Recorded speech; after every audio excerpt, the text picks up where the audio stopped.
With much fanfare, Sweden and Finland formally applied to join NATO in May. At the time, the application was seen as a formality, but now the bid is in jeopardy.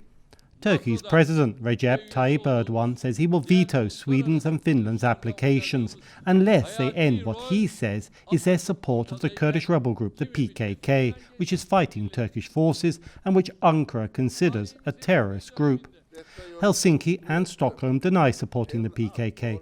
Finnish and Swedish officials say they are trying to address Turkish concerns. The fact is that Turkey does hold a very important card, the veto card, and I think that this is not going to be resolved that smoothly. The United States and the European Union have also designated the PKK as a terrorist organization.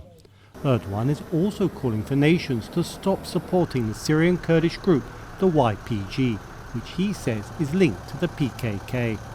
Finland and Sweden and several NATO countries, including the United States, support the YPG, a key ally against the Islamic State militant group in northern Syria.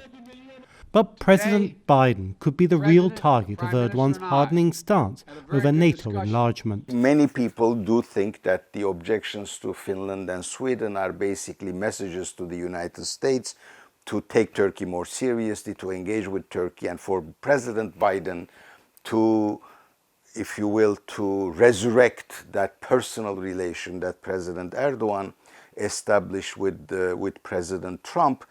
Unlike his predecessors, Biden, who is critical of Turkey's human rights record, has largely refrained from directly interacting with Erdogan.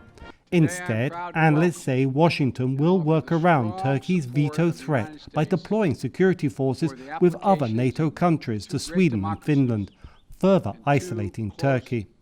Experts say the impasse is taking a toll on Turkey's economy, with the Turkish currency, the lira, now under added pressure.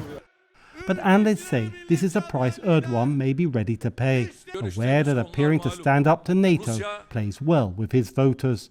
Dorian Jones of VOA News, Istanbul.